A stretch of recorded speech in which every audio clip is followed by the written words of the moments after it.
네, 여러분 다시 왔습니다. 딱딱하죠, 그죠? 짧게 하려고 그랬는데 기본이라도 알려주려고 함에도 불구하고 재미도 없네요. 재미도 없네요. 그렇지만 이 정도는 또 알아야지만 또 경영정보가 들었다고 얘기를 할 수 있단 말이죠.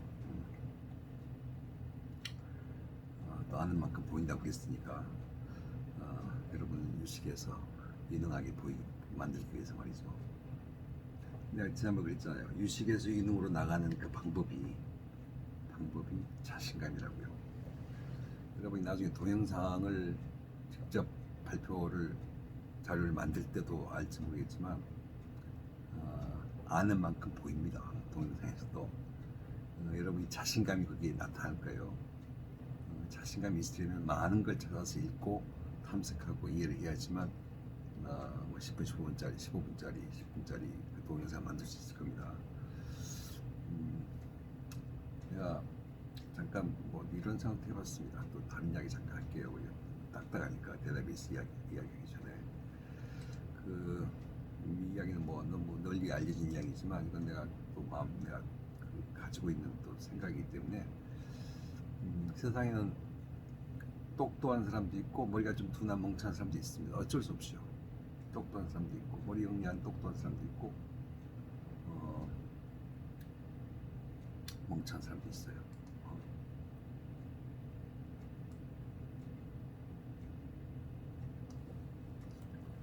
똑똑한 사람도 있고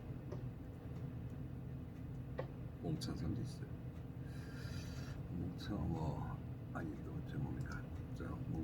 멍청한 사람도 있어요. 멍청한 그러니까 좀 이상하지만 아무튼 머리가 둔한 사람도 있습니다. 표현상 그냥 편의상 하겠습니다.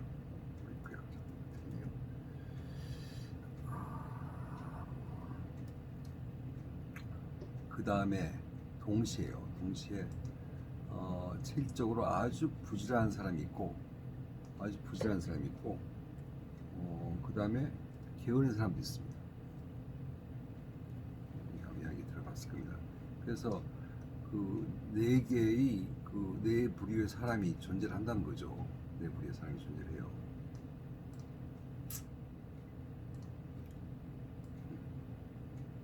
내가 뭘 선호하는지 내가 이야기를 해줄게요. 사실. 그래서 어떤 사람은요, 똑똑하면서 부진해서 똑부들이 있고요, 멍부들도 있고요, 똑개들도 있고, 멍개들도 있어요. 이 멍개들은 사실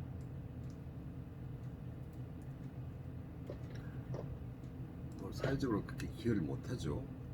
그래서 좀 도태될 수밖에 없습니다. 아니 머리가 좋지 않은 주제에 게으름 빠지면 누가 좋아하겠습니까? 그래서 여기는 별로 큰 가치가 없어요. 똑부가 되면 어찌 좋겠습니까? 여러분들이 똑부가 있길 바랍니다. 그러나 똑부들은 많은 그 수의 사람이 못 됩니다. 누가 어떻게 똑똑하면서 동시에 그렇게 성실하고 부지런할 수 있겠습니까? 쉽지 않아요. 그럼 남은 사람들이 흔해 빠진 부류가 얘가 여러분이고 이랬던 것이 아니고요. 멍개들이 있을 수 있고 멍부들이 있을 수 있고 이게 똑개들이 있을 수 있어요. 내 질문은 내 지금 이야기하고 싶은 주된 내용은 이 사회는 아까 유식한 사람이 아니고 유능한 사람이 필요하다고 그랬는데 굳이 고르라면 물론 똑부가 제일 좋겠지만 똑부는 가장 단점이 뭐냐면요, 로얄티가 없습니다. 충성심이 없어요. 스스로 너무 잘났어요. 그래서 회사를 빨리 사퇴해버립니다. 경험 쌓고 미국으로 튀어버립니다. 예를 들어서 아니면 자기 혼자 창업해버려요. 조직에 대한 충성심이 부족해요. 그래서 많이 그렇지 않은 사람도 있겠지만 똑부들 귀한 존재들이에요. 사실 오히려 많은 사람들이 기업에서 멍부 아니면 똑개들입니다.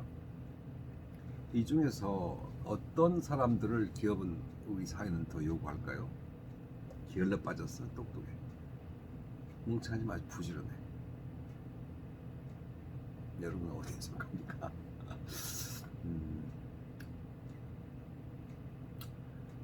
당연히 양쪽 다 존재하죠. 기업에서 기업에서는 그 사퇴시킬 거고요.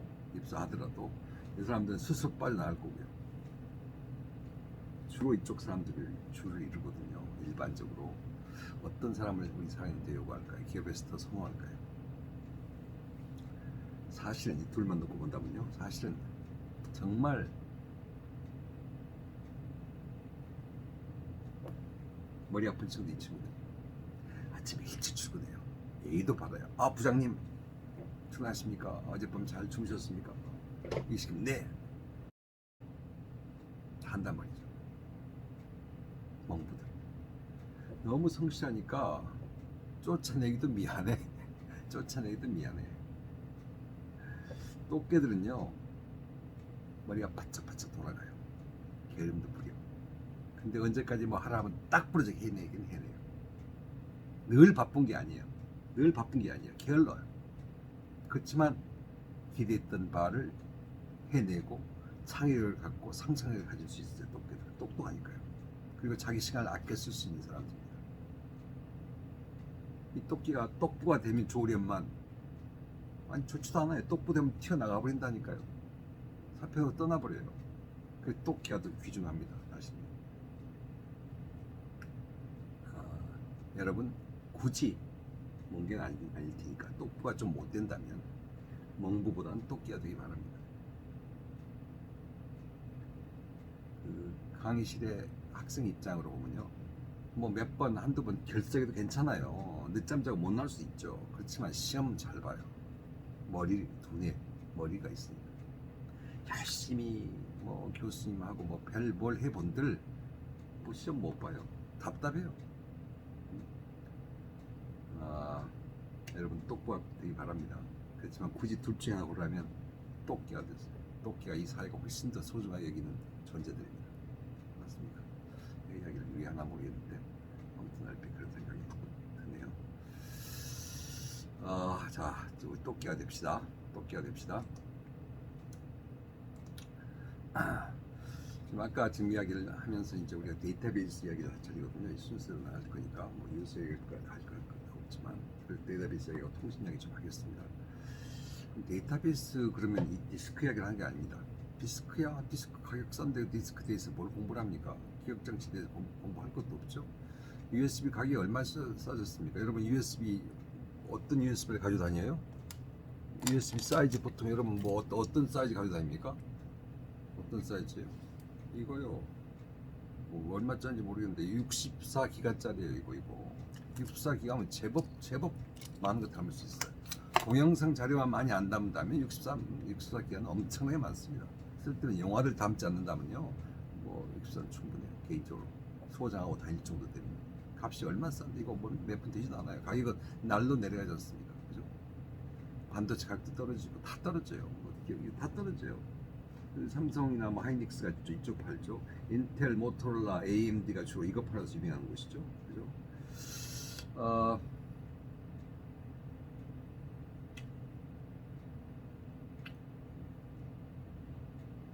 데이터 센터들, 뭐 네이버 데이터 센터, 다음 데이터 센터, 뭐 그다음에 뭐 LG 데이터 센터 전부 다 어마어마한 장비들 들어가 있겠죠.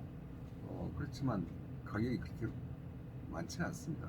뭐 서버도 별로 크게 뭐 비싸지 않아요. 예를 들어서 우리 그 리니지 게임 그 업체 뭐죠? 이름이 갑자기 뭐죠? 갑자기 생각이 안 나네. 그 게임 업체, 우리 가장 유명한 게임 업체 있잖아요. 거기 그 업체가 보유하고 있는 그 우리나라 가장 대표적인 게임 업체가 보유하고 있는 NC소프트가 보유하고 있는 그 서버 수가 아마 잘 모르지만 몇백 대 될 거예요. 몇백 대 있어서 500대, 600대 될 거예요. 아마 잘 모르지만 뭐 그렇지만 그들의 노하우는 그 게임 자체에 있는 것이지 하드웨어가 아니거든요. 정말 비싼 건 하드웨어가 아니라 뭘 소프트웨어라고 그랬습니다. 이것 중에 이것도 값이 싸요. 값이 쌉니다. 점점 내려가고 있어요. 데이터베이스 이야기합시다. 잠깐만. 데이터베이스를 그래서 이야기를 하고자 하는데 알만큼 알 정도입니다. 데이터 말하니까 얼핏 말하고 싶은 것이 데이터 그 양을 따질 때 이건 한번 상식적으로 알아볼까요? 잘 안 보일 텐데 잠깐 보겠습니다. 네, 보입니까 이거?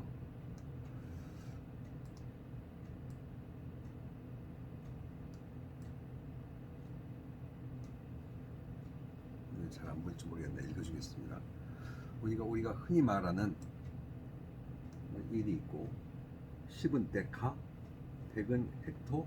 우리가 K바이트 할 때 K의 기본적 개념은 꼭 숫자 1000은 아니지만 1024지만 1000, 1100. 킬로의 1000배는 메가바이트 할 때 메가의 1000배는 기가. 아까 내가 그랬잖아요. 내 USB가 64기가짜리라고 엄청나게 용량이 큰 거죠. 용량이 큰 거죠. 100만, 1000만, 억, 10억, 약 10억 개 이상의 비트를 영과 1을 지금 여기다 수록할 수 있으니까요. 조그만 USB에 기가의 1000배는 테라. 여기까지 다 알죠. 그죠? 테라의 1000배는 페타의 1000배는 헥사의 1000배는 제타의 1000배는 요타. 이 정도는 좀 몰랐죠, 그죠? 몰랐죠. 1000배. 이 정도는 어마어마한 용량입니다. 이 정도 어마어마한 용량이에요. 어마어마한 용량. 뭐 이건 알만하고요. 그 다음에 내가 이용한 김에 이걸 밑으로 내려가면 1이 있을 때 10분의 1은 데시, 100분의 1은 센티미터면 1미터의 100분의 1 말하는 거고, 센티의 10분의 1은 밀리의 10분의 1은 마이크로의 10분의 1은 나노. 그래서 나노 기술 그러잖아요. 나노의 10분의 1은 아니면 1000분의 1이 1000분의 1씩 말이죠. 피코. 인간이 측정할 수 있는 최소의 시간 단위가 피코세컨드랍니다. 피코초래요. 피코. 펜토라는 말도 요즘 많이 듣습니다. 펜토, 아토, 잽토, 욕토 이렇게 나갑니다. 그래서 이건 상식적으로 알아둘만 하겠습니다. 데시, 센티, 밀리, 마이크로, 나노, 피코, 펜토, 아토 여기까지 좀 압시다. 그 다음에 위로 올라가서 대충 기가 테라까지 나는데 킬로, 메가, 기가, 테라, 페타, 엑사, 제타, 요타. 이만 합시다. 그러니까 상식적으로 데이터 용량을 따지기 위해서 이 말한 거예요. 우리가 이 디지털 기기이기 때문에 0과 1이 여기 들어가 있거든요. 0과 1이 들어가 있어요. 자, 여기서 말하는 데이터베이스 기술은 이걸 하드디스크를 말하는 게 아닙니다. 그게 이제 지금 이번 시간에 이야기하는 관점이에요. 아까 그거 말했으니까 또 잠깐 말하고 싶은 것이 보통 데이터 그러면은 이제 여러 가지가 있는데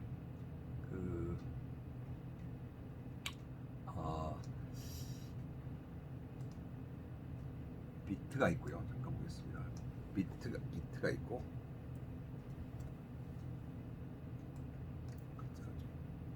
잘 안 보일지 모르겠습니다. 좀만 글자를 하나만 더 줄여볼게요. 비트가 있고요. 이 0과 1이죠. 비트가 있고, 그다음에 바이트가 있고요. 바이트. 그다음에 그렇게 데이터가 이제 바이트로 구성돼 가지고 하나하나의 필드를 이룹니다. 필드를 뭐 이름, 주소 이런 거 필드, 주소, 전화번호 이 필드예요. 그다음에 이 필드가 모아서 레코드가 나와요. 그러니까 한 사람에 대해서 홍길동의 이름, 주소, 전화번호 이거 하나의 레코드예요. 이름, 주소, 전화번호가 각각은 필드인데 그 필드는 물론 여러 개의 바이트로 물론 형성이 되는데 여러 필드가 모여서 그 특정에 대해서 하면 만약 그 레코드가 되는 겁니다. 이 레코드가 모여서 파일이 돼요. 레코드 모이면 파일이 됩니다. 이 파일이 모여서 데이터베이스가 됩니다.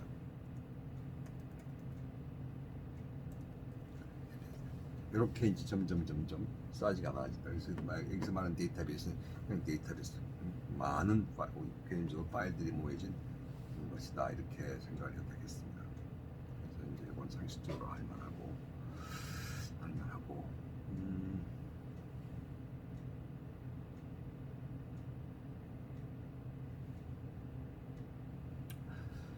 그 과거에 말이죠. 일반적으로 우리가 지난번에 MIS가 어떻게 탄생됐는가 얘기할 때 독립된 각 기능 부서들이 독립된 컴퓨터 시스템을 운영하다 보니 서로 각 시스템별로 단절된 형태로 나와서 이걸 서로 좀 통합적으로 묶고 싶다는 욕심이 생기면서 통합정보 시스템, 경영정보 시스템 용어가 탄생했고 그 어려웠던 그 과정을 거치면서 학문까지 나왔는데 그것이 경영정보학이다 이렇게 이야기를 했잖아요. 그래서 경영정보 시스템 그러면 인터그레이드된 시스템이다 이렇게 얘기했지 않습니까? 다시 이제 옛날 이야기로 돌아가면요, 독립된 시스템들이었습니다. 독립된 데이터베이스 있었어요. 독립된 데이터베이스가 이렇게 있었습니다. 그래서 재고 관리에 필요한 거, 뭐 판매 관리에 필요한 거 전부 다 영업 관리 전부 다 이렇게 독립된 나름대로 시스템들이 존재했었고 나름대로 데이터베이스였습니다.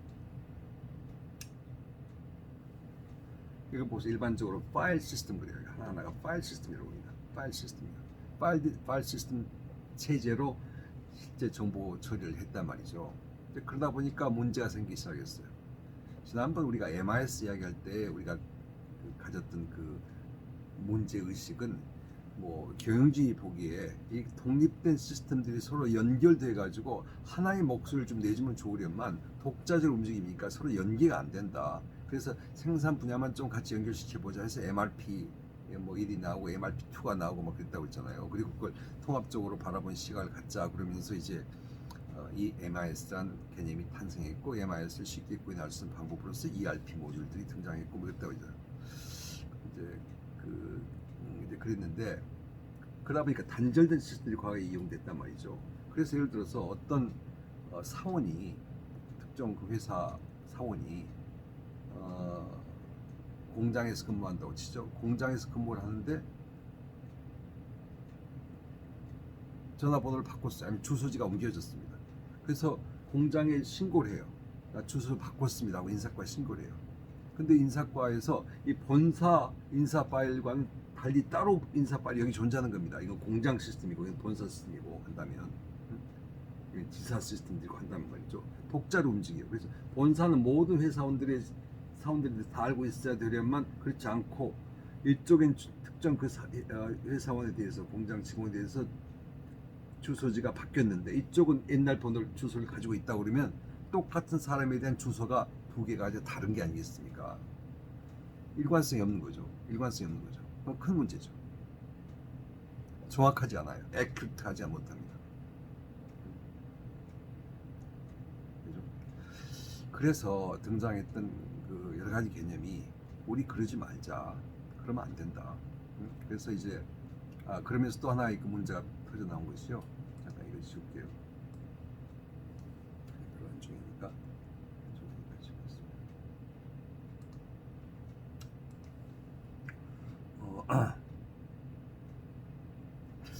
옛날에 내가 다시 한번 또 거슬러 올라가서요. 옛날에 그런 파일 시스템 구조로 됐던 이 단일 시스템 개념을 보면요, 이게 프로그램입니다. 프로그램이에요. 이게 데이터예요. 이들 간에 프로그램이 정보를 검색하지 않겠습니까? 이 프로그램도 이 정보를 검색하지 않겠습니까? 근데 검색하는 방식이 이 데이터 안에 데이터가 어떻게 내장되어 있다는 구조를 정확히 알았습니다. 프로그램이. 그래서 그 프로그램이 그렇게 짜여 있었습니다. 그리고 그 짜여진 구조 안에서 정보는 데이터 이 안에 수록이 되어 있었거든요. 그런데 만약 그래서 이름, 주소, 전화번호만 있었다 이거죠. 근데 추가적으로 이 친구가 결혼했는지 미혼인지 기혼인지 이를 파악한 필드를 하나를 더 추가시키기로 했어요. 그러면요, 여기서 구조를 갖다 다시 이해를 해야 돼요. 그리고 여기다 입력을 시켜야 됩니다. 그래서 한마디로 이 둘 간의 관계가 끈적끈적했어요. 프로그램과 데이터의 관계가 끈적끈적했습니다. 그래서 서로 디펜던트했어요. 종속된 관계였어요. 프로그램과 데이터가 종속돼 있었어요. 이 프로그램과 여기 있는 데이터가 종속돼 있었어요. 이게 데이터 구조죠. 여기는 구조와 프로그램의 구조가 서로 종속돼 있었습니다. 서로 끈끈하게 뭉쳐서 하나가 바뀌면 다른 하나 바뀌고, 이게 바뀌어야 된다면 이것도 당연히 프로그램도 다시 짜줘야 되고, 그 부분을 이렇게 굉장히 불편해 많았던 거죠. 그래서 이제 그래서 이제 그 과거의 파일 시스템의 문제가, 여러분 눈에 들어오라고 좀 시켜주겠습니다. 파일 시스템을 치죠. 파일 시스템의 문제들이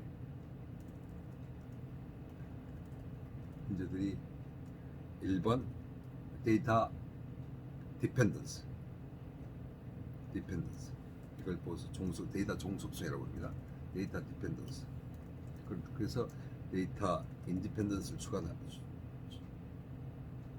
추구하는 목표로 이제 데이터베이스 발전하기 이르렀는데 이게 문제점이었습니다. 그래서 여기서 D를 빼야죠. 대신 D를 집어서 데이터 인디펜던스를 만들어야 된답니다. 그 다음에 데이터 inaccuracy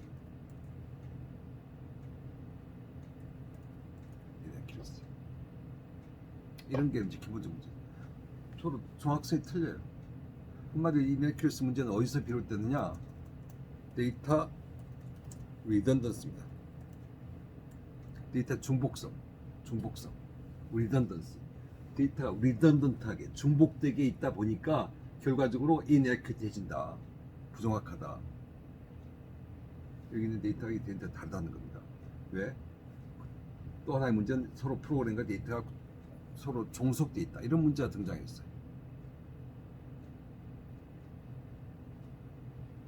그럼 이 문제를 어떻게 해결하자 하는 것이 이제 오늘 말한 데이터베이스 기술의 핵심입니다.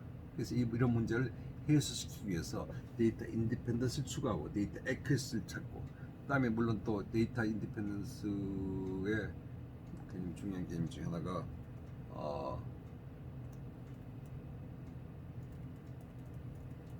일관성이죠. 데이터 리던던스가 또 일관성이 없게 만들면 inconsistent해요. 정확하지도 않지만 또 inconsistent해요. 서로 간에 일관성이 없는 겁니다. 이런 문제를 이제 해결하고자 하는 것이 데이터베이스의 핵심입니다. 그럼 이 문제를 어떻게 해결하느냐?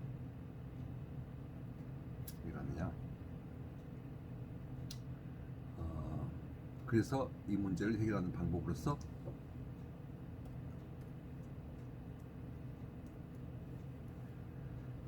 DB 기술이 존재하는 겁니다. 이제.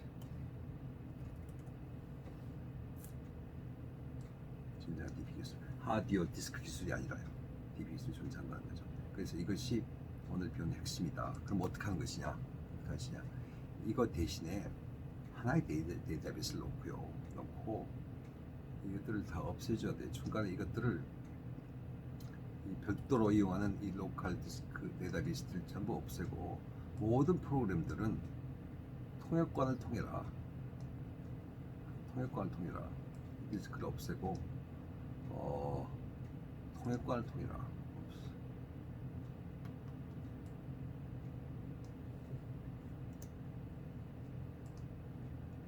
그 다음에 이 통역관 이름을 뭐라고 부르느냐? 그걸 보고서 우리가 가장 결정적으로 중요한 단어입니다.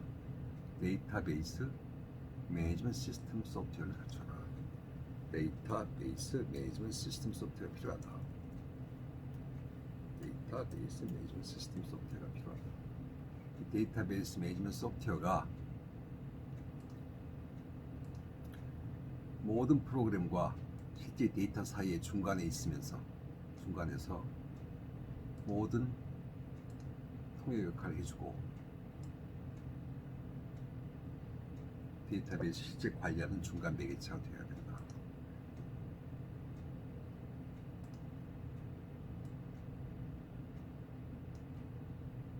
그래서 혹시 각종 프로그램들이 소프트웨어들이 필요한 게 있으면 데이터베이스 매니지먼트 시스템에게 나 뭐 필요합니다 하고 연락을 해라.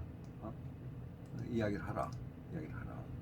그러면 데이터베이스 매니지먼트 시스템 소프트웨어가 알아서 당시 이 특정 소프트웨어가 뭐가 필요한지 해석해서 필요한 만큼 일관성 있게. 왜냐면 중간 통제 역할을 하기 때문에 더 이상 끈적끈적한 종속 관계가 아니에요. 인디펜던스 관계 아니에요. 이 프로그램과 데이터베이스가 인디펜던트하게 만들어집니다. 데이터 독립성을 찾게 해줘요. 그 다음에 모든 건 한 군데 담겨 있기 때문에 정확성을 유지할 수 있습니다. 또 일관성도 유지할 수 있어요. 더 이상 리던던트하게 중복성이 사라지기 때문에 그것이 바로 데이터베이스 기술의 핵심입니다. 그리고 모든 건 데이터베이스 매니지먼트 시스템이 알아서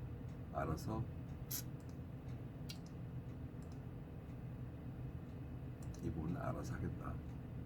내가 혼자 알아서 다 모든 걸 관장할 테니까 필요한 거 있으면 물어봐라. 나한테 요청해라. 내가 알아서 찾아주고 하겠다. 이게 데이터베이스 기술의 핵심입니다.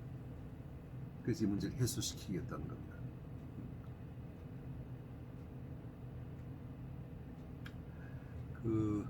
그리고 난 필요한 걸 말할 때 특정 언어를 이용해서 나한테 이야기를 해달라. 그걸 보고서 query language라고 해요. query language. query란 말이 사전적으로요. query Q U E R Y query를 해라. 퀘리는 질의한단 말이거든요. 이제 사용자는 위에 있죠. 사용자가 이 프롬을 이용해 가지고 이 정보, 내가 어떤 정보가 필요합니다 할 때 그걸 해석하는 이 프로그램이 퀘리를 통해서 DBMS에게 뭐가 필요하니까 찾아주세요 하고 부탁을 하는 거예요. 퀘리예요. 특정 문법을 이용을 하라는 것이 이제 퀘리란 말이 질인데 표준 질의어를 이제 structured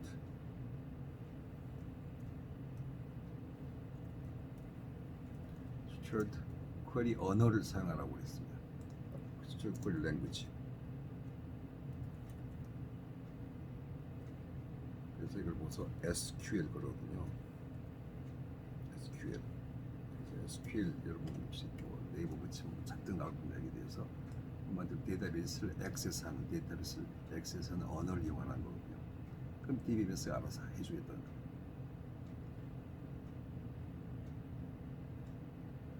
그럼으로써 이 문제를 다 해소시킬 수 있다는 것이고요. 그래서 옛날에 그 데이터를 관리가 훨씬 소홀해지고 이제 여러 가지 문제를 해소시킬 수 있게 돼가지고 여러분 그 유명한 IT 업체 중에 오라클 들어봤죠? 오라클이 바로 이걸 만든 업체입니다. 이런 걸 만든 업체예요. 이거 DBMS 소프트웨어 하나 가지고 세계적인 IT가 된 게 바로 오라클입니다. 지금은 뭐 단순히 이것만 제공하는 기업이 아니고 이 비즈니스 솔루션까지 다 제공하는 기업으로 컸지만 시작은 이 소프트웨어 만들어서 대대적으로 성공했던 그런 기업입니다. 1980년대 초에 만들어졌던 그 기업이 오라클 기업이요. 지금 승승장구 있지 않습니까? 승승장구하고 있지 않습니까? 그래서 이것이 우리가 지금 이해할 만한 대단한 기술이다. 스트럭처 쿼리 랭귀지가 무엇이냐, 어떻게 데이터를 이용한단 말이냐 하는 이야기는 우리가 얼마나 잘 수 있지만 내가 개념적으로 이렇게만 이야기를 하겠습니다. 그렇습니까? 그 다음에 내가 그렇지만 또 하나 개념적으로 추가를 하나만 더 이야기하면요. 우리가 이쪽 부분 삭제하겠습니다.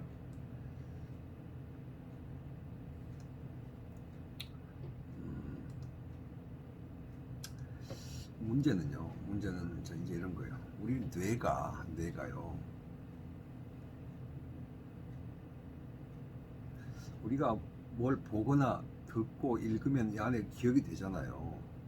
근데 과연 어디다 담는지, 어떻게 담는지, 뭔가 여기에 뭐 담을 그릇이 있지 않겠습니까? 근데 담을 그릇이 아무데나 던져서 넣지 않을 거 아니겠어요? 무조건 그냥 담아서 그냥 머릿속에 있는 두뇌 창구에다 다 쓸어 넣는다면 나중에 우리가 기억을 하려고 할 때, 한마디로 검색하려고 할 때 뭐 찾을 수가 없잖아요. 그러니까 나름대로 어떤 특정 구조대로 구조를 넣어가지고 이 안에 담을 거 아니겠습니까? 특정 구조가 있을 거이 안에. 그래서 이건 여기에 입력시키고 저건 저렇게 입력시키고 이건 이렇게 입력시키고 해가지고 나름대로 여기서 연결도 가능하도록 하고 있을 거예요. 우리 두뇌가. 우리가 잘 모르지만 그것만 파악할 수 있다면 그 데이터베이스 기술이 엄청 발전했지만 우리가 잘 몰라요. 근데 과연 어떻게 담겨 있을까 하는 건 한마디로 우리가 유추해 볼 수만 있고 상식적으로 할 수 있지만 그 유추하기도 힘듭니다. 그러나 할 수 있는 것은 적어도 이 데이터베이스가 들어갈 때 적어도 어떤 특정한 구조, 형식, 구조가 있어야 할 거 아니에요. 체계가 있어야 할 거 아니겠습니까? 여러분들이 지금 PC에 화면 보면은 그 각종 파일들이 얼마나 많은지 보이는지 모르겠는데 폴더가 있고 안에 들어가면 또 폴더가 있고 안에 뭐 여러 가지 데이터가 있고 그러잖아요. 근데 여러분들은 그 폴더를 또 어떻게 구분하는지 모르겠어요. 어떤 학생들 그 화면 보면 막 여기 있는 아이콘들이 막 엄청나게 많던데 나도 지금 정리가 안 됐어요. 많습니다만은 뭐 어마어마하게 많죠. 이렇게 뭐 이렇게 냅둡시다.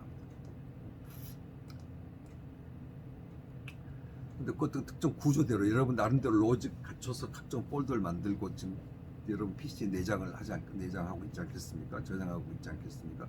그죠? 근데 과연 과연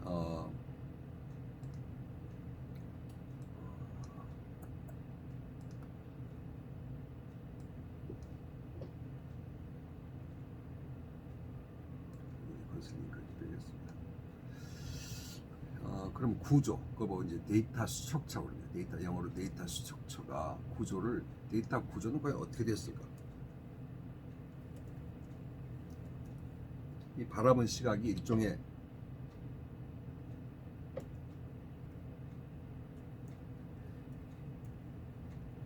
데이터 스트럭처를 어떻게 잡고 있을까?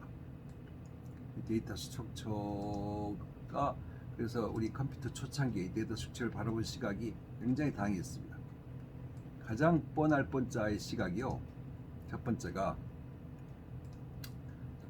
데이터를 추리 구조로 보자는 겁니다. 추리였어요. 추리 구조로 보자. 추리 구조라 하면 이런 거죠. 추리 구조라 하면은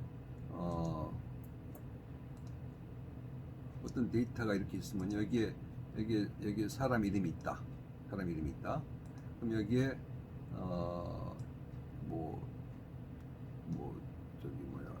기혼, 미혼 여부, 여기에 전화번호, 뭐 이렇게 여러분 뭐 학과, 뭐 주소 뭐 이렇게 있다.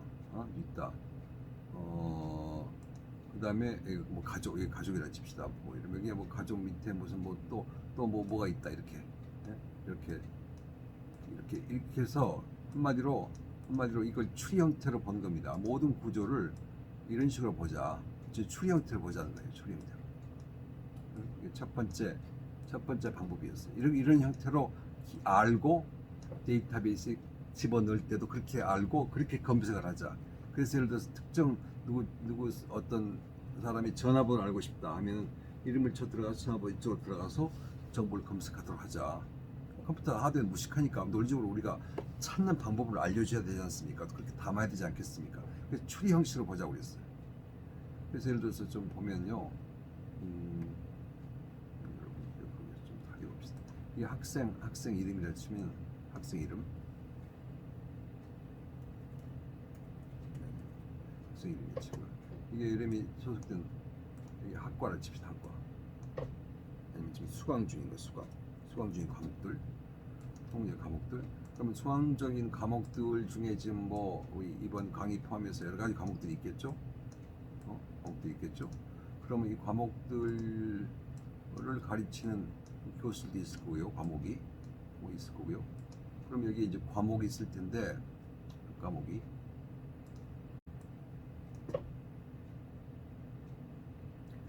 그 과목 학과목 못지않게 뭐 담당 교수가 있을 수도 있겠네요, 그죠? 교수. 그래서 뭐 내가 있다 칩시다, 이게 칩시다. 그런데 이 특정 교수는 또 한 명의 학생에 종속되어 있는 존재가 아니잖아요. 뭐 과목도 맞죠. MIS를 택하고 학생이 많을 수 있지 않습니까? 그럼 결국은요, 이 과목, 예를 들어서 홍길동이가 택하고 있는 수강하고 있는 과목들, 뭐 드랍할 과목들, 뭐 수강하고 과목들 중에서 MIS 경영정보학을 담당하는 교수님이 뭐냐 이렇게 이제 찾을 수 있어. 이렇게 추리 스트럭처로 봤을 때, 나무 구조로 봤을 때. 그렇지만 동시에 MIS 경영정보학을 가르치는 학생들이 누구 있지? 뭐 이렇게 볼 수 있잖아요. 그러면은 어떤 형태가 되냐면은 이것이 추리 스트럭처만으로는 이게 소화가 잘 안 되죠. 추리 스트럭처만으로는. 그래서 이제 이렇게 막 논리가 과목에서 이렇게도 가요. 이렇게도 가요. 그래서 이게 추리 구조로 이렇게 밑으로 이렇게 내려오는 것뿐만 아니고 이렇게도 가요. 뭐 경우에는 또 여기서 이렇게도 갈 수 있고요. 막 이렇게 이제 간단 말이죠. 그 구조가 점점 복잡해질 수 있습니다. 이 논리를 펼치에 따라서. 그럼에도 불구하고 중요한 게 아니니까 여기서 이제 삭제하겠습니다. 그래서 처음엔 추리 스트럭처로 나갔다가 그다음에 이제 두 번째는 방금 말했듯이 네트워크. 화살표가 뭐 위에서도 있을 수 있고 아래에서 위로 올라갈 수도 있는 구조. 이게 네트워크 스트럭처로 이제 진행을 시켜드렸습니다. 그러다가 이제 주로 이제 거기까지가 많은 이제 오래된 진이었는데 1970년대쯤 돼가지고요, 아니 70년대 후반쯤 돼가지고 대단한 혁신적인 시각을 바라보는 개념을 갖기 시작했습니다. 속칭 수학의 말이죠. 수학 이론들 많습니다. 그 중에서 여러분들 수학 뭐 미적분 이 정도 배우잖아요. 학교에서 뭐 고등학교에서 그 정도 미적분 정도 배우지만은 이제 점점 대학교 가서 수학 과목 택하면요, 뭐 다양한 과목들이 있어요. 뭐 링 티오리도 있고요, 링 티오리도 있고, 링 티오리도 있고, 뭐 그룹 이론도 있고, 뭐 주로 이제 나중에 그 수학과 과목생들은 문제를 뭐 이적분 과목 뭐 면적 내고요, 뭐 이런 뭐 숫자 밝히는 것이 아니라 늘 증명이거든요. 프루프예요, 프루프. 그래서 이런 과목들 택한단 말이죠. 주로 링 티오리, 그룹 티오리, 그다음에 전부 다 추상적 뭐 예를 들어서 과목들. 그래서 과목 이름도 뭐 abstract, 뭐 algebra, 뭐 예를 들어서 abstract 대수,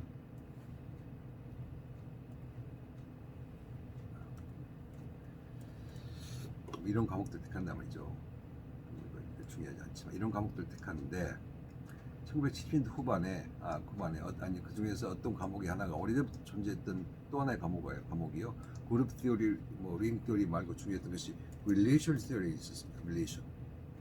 그러니까 한마디로 무엇과 무엇의 관계를 수학적으로 풀어보는 이런 그 이론들이 수학 과목들이 있었습니다. 좀 더 수학 과목들입니다.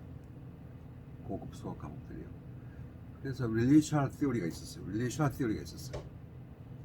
근데 relational theory가 이제 수학 이론인데 여기서는 특정 무엇과 무엇의 관계를 수학적으로 딱 명확하게 이렇게 자리 잡아주고 정해주는 그런 이론인데, 이 relational theory에서 바라보는 그 시각이요, 무엇과 무엇의 관계를 일종의 표 형식으로 봤어요. 표 형식으로 봤어요.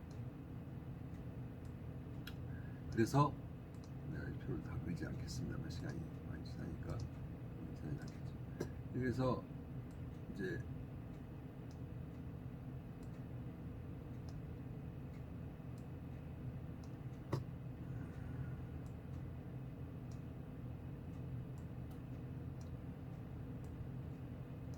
그러면 여기서 표가 있다면 이렇게 줍시다. 여기 리레이션에서는요, 이 하나하나 이걸 갖다가 예를 들어서 이것이 학생이라 줍시다. 이게 홍길동, 이순신, 강감찬 이렇게 짓다 줍시다. 이게 이름이라고 쳐. 이름이라고 합시다.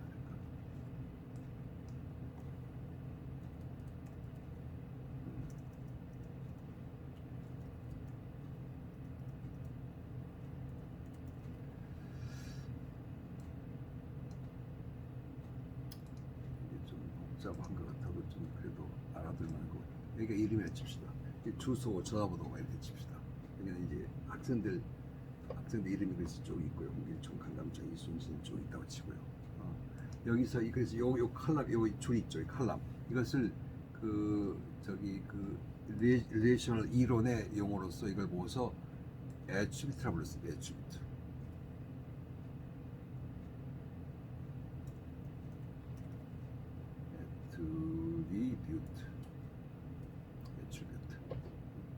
한마디로 이름 같은 것이 하나하나의 이름, 주소 이런 것들이 하나하나가 사실 애트리뷰트죠. 이게 애트리뷰트죠.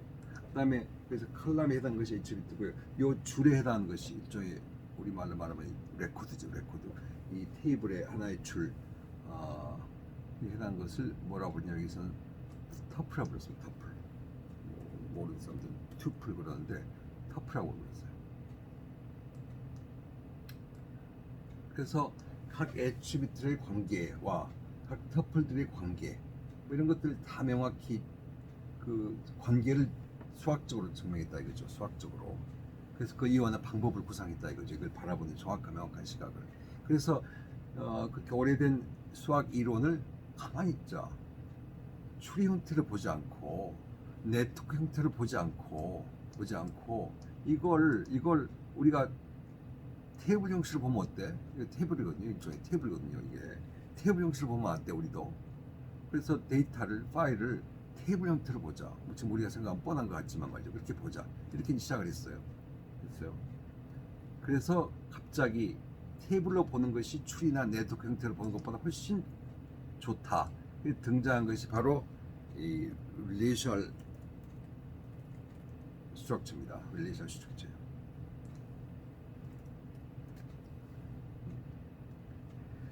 그래서 이제 이걸 우리가 이제 번역을 하면서 이제 좀 어색하게 관계형 데이터베이스가 중요하다 이렇게 이제 이야기를 하기 시작했습니다. 관계형 데이터베이스 중요하다.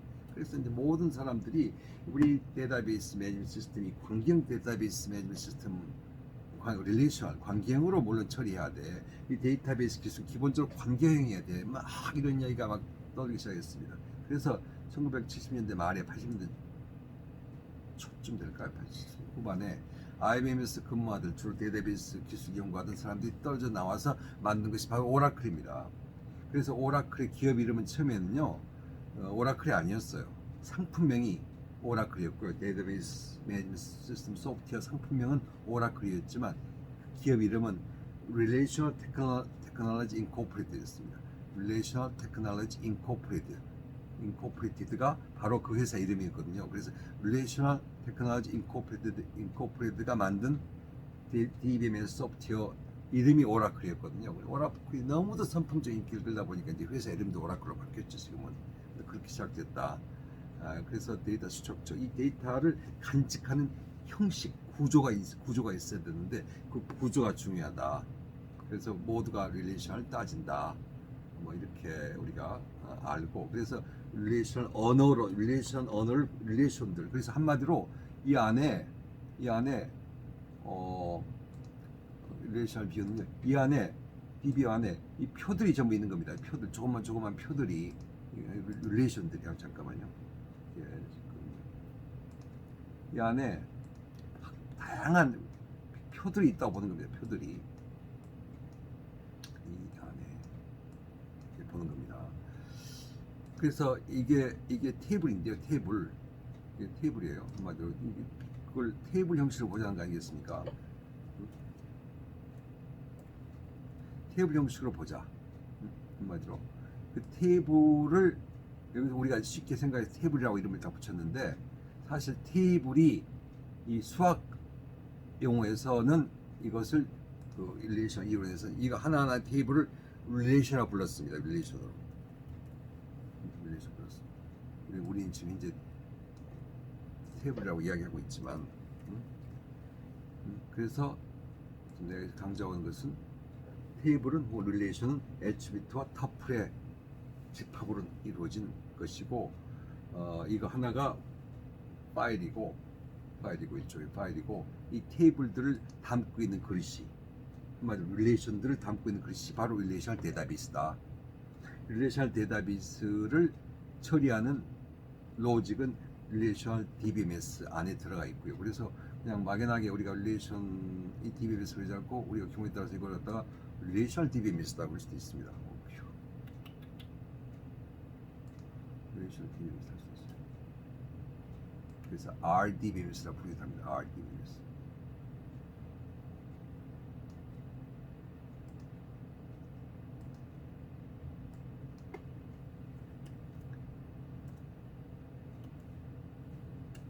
RDBMS라고 부르기도 해요.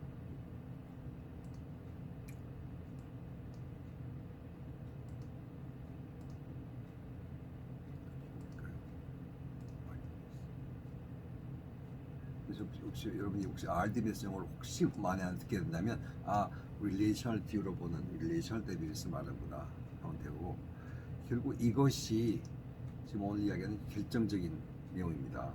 결국 데이터베이스 기술은 뭐냐고요? 독립된 DB를 가지고 있던 걸 하나로 볼 수 있는 시각을 갖자. 어떻게? DBMS 소프트웨어 중간 매치를 투자하는 거죠. 중간 매치 투자. 그게 가장 핵심적인 소프트웨어가 되어버렸습니다. 결국은 그게. 그래서 아까 그림 올려 들어가면요 이렇게 DBMS에 투자. DBMS가 모든 소프트웨어를 상대하게 만들어 주자는 거죠. 물론 DB는 소프트웨어입니다만 어쩌면 결정적인 시스템 소프트웨어 하나가 될 수도 있습니다. 그래서 DBMS가 알아서 데이터베이스를 처리하도록 하자. 오늘 DB를 저희가 3개 넣었습니다. 오늘 끝나기 전에 한 가지만 더 이야기하고 끝내겠습니다. DB를 이야기하다 보니까 이제 데이터 웨어하우스란 말이 등장을 하죠. 데이터 웨어하우스 들어봤습니까? 데이터베이스는 뭐고 데이터 웨어하우스는 또 뭔지 우리가 가끔씩 혼선이 있을 수 있는데,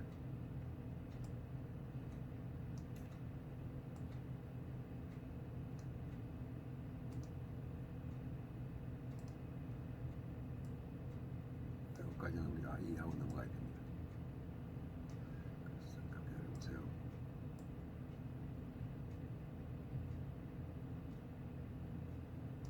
데이터 웨어하우스는 과연 뭔가?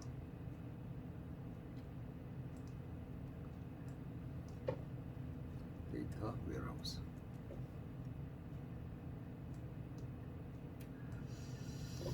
데이터 웨어하우스는요, 데이터베이스 다른 것 중에 하나가 과거의 데이터, 아니 현재 데이터만 가지고 있지 않고 과거의 데이터까지 가지고 있는 겁니다. 예를 들어서요, 여러분이 주소를 옮겼습니다. 주소 옮겼어요. 그러면 현재 주소가 물론 제일 중요하죠. 그러나 과거에 어디 살았지 하는 것도 나름대로 필요에 따라서는 중요하지 않겠습니까? 그렇지 않을까요? 여러분이 전화번호를 바꿨어요.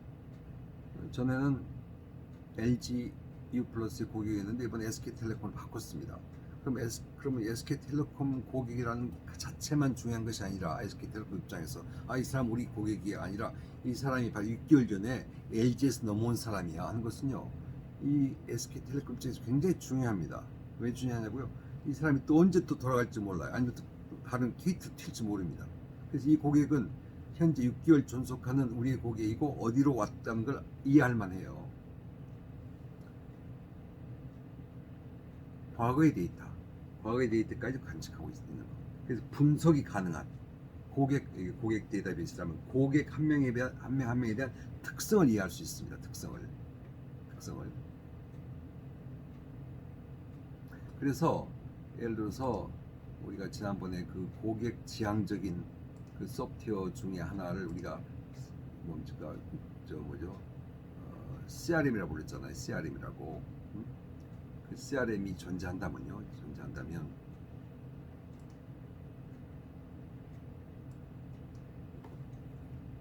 CRM 소프트웨어가 존재한다면요.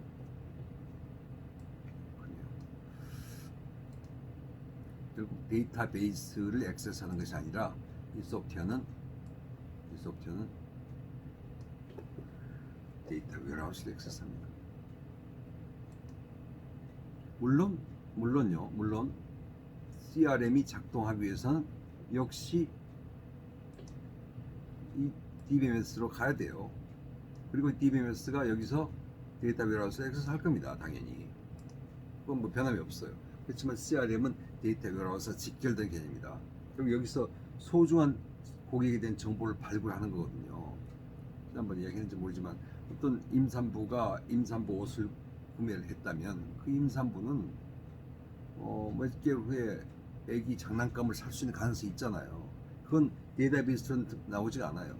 과거에 그 고객의 그 행적을 추적하고 의미를 부여하는 그런 그 새로운 발굴 작업을 해야 되거든요. 그래서 여기서 이렇게 발굴하는 작업을 여러분 들어봤겠지만 이 발굴하는 작업을 지금